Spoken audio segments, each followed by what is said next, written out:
You were at the talk, right? You were there when I talked. I was there. But my question has to do with the end of labor more than the end of work. The end of work, yeah. So my question is, 10 to 15 years ago, we talked about the end of work. Today, however, all over Europe, one finds a silent majority of insecure, pressurized, overtaxed, and debt-ridden young workers. In England, they call them Generation iPod, increased generation €700. In Italy, they call them the Migliaristi, generation €1,000. Why do you think this is the case today, and how does this link to your vision of a European dream?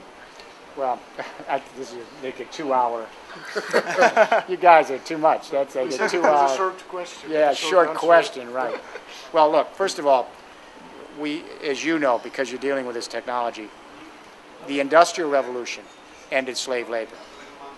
Because after 10,000 years of holding each other as slaves, and everybody did it, it was cheaper to feed coal to a steam engine than it was to feed the slaves. So we really ended slave labor to a great extent across the world when we went to the first Industrial Revolution. The high-tech revolution of the 21st century, nano and bio and software, it's going to end mass wage labor. We have software that can do, we already have workerless factories right now. I mean, we don't need millions of low-paid workers, because even the cheapest worker isn't as cheap as the intelligent technology coming online in every manufacturing facility, every company I work with. We're also getting much more sophisticated technology that can replace white-collar and service work. Even conceptual skills, you need the best engineers, but we've got software that can do what the garden variety engineer or draftsman or architect did 10 years ago, even attorneys. So we are beginning to move from mass wage labor to boutique, highly specialized workforces in manufacturing and services, for sure. So what I said in the end of workbook is that this should be looked at as a triumph for humanity. We can end toil, but then we have to find what would people do and how would they make a living. And I suggested there that increasingly the work will go to civil society, as CSOs, because in civil society is where we create our social capital, and you can't have machines creating relationships. That's humans.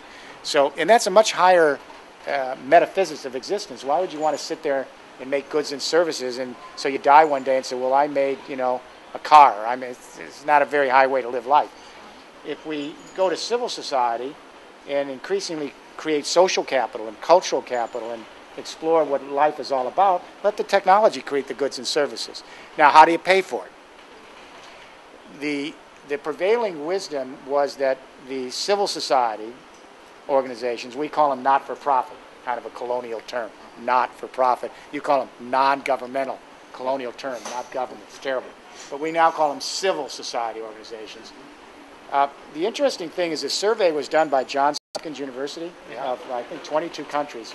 And what they found is that over half the income that comes into these civil society organizations is fees for services, not government handouts, not philanthropy. So what I said is, we've trained 3 generations of neo-Keynesian economists in places like Wharton, where I teach, to tweak all that fiscal policy and tax policy to generate market capital. Why don't we say to our economists and our young MBAs, okay, let's use our policies, fiscal policies, to stimulate social capital, fees for services, not civil society. Now, I still think that's where we should go. 40% of the new jobs in the EU, at least up between 95 and 2004, I believe, were in the civil society, as I thought they should be. Now, in the long run, we have to rethink work. But in the short run, in the next, I'm 63, to me the short run is the next 50 years, we have a huge opportunity to make a transition, because third industrial revolution is going to require millions and millions of real, regular, old-fashioned jobs. Once it's matured, there's not going to be much. But we've got to redo the entire power grid. So we've got to bring a lot of young people out who know how to digitalize the power grid. These young people aren't being trained in it. We're going to have to redo all of transport to get to electric plug-ins and fuel cell vehicles.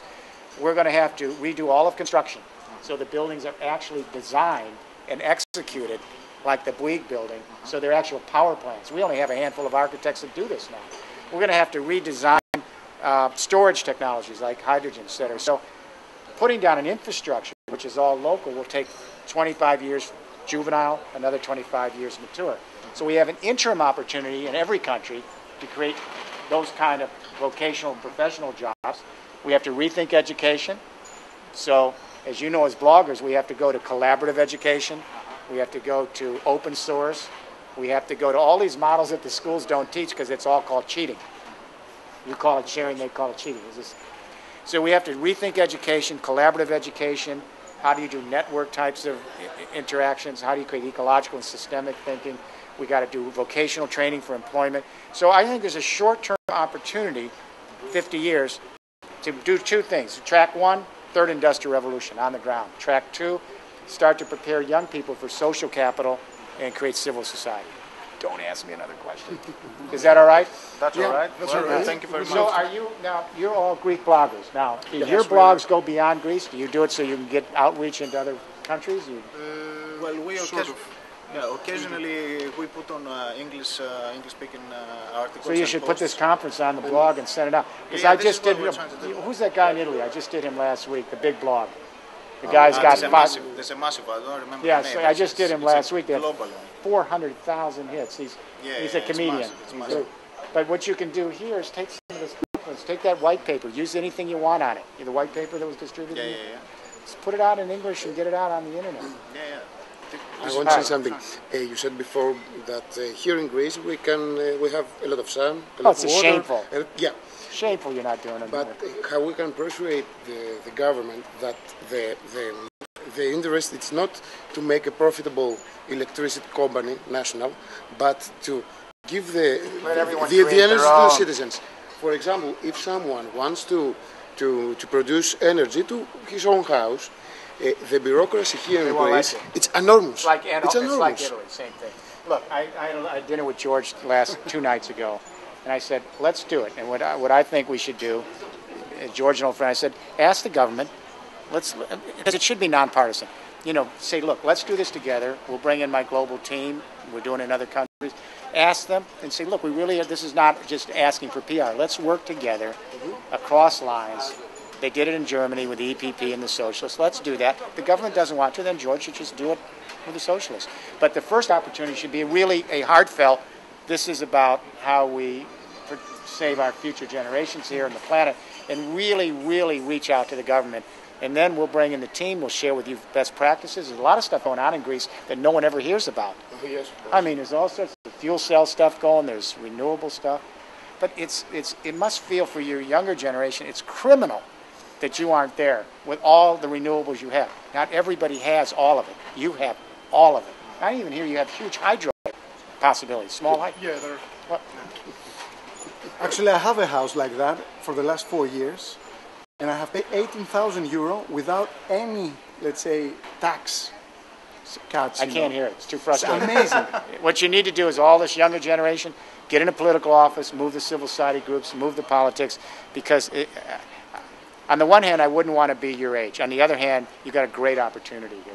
You got to open the door, all that old centralized, top-down crap. You just got to move through it.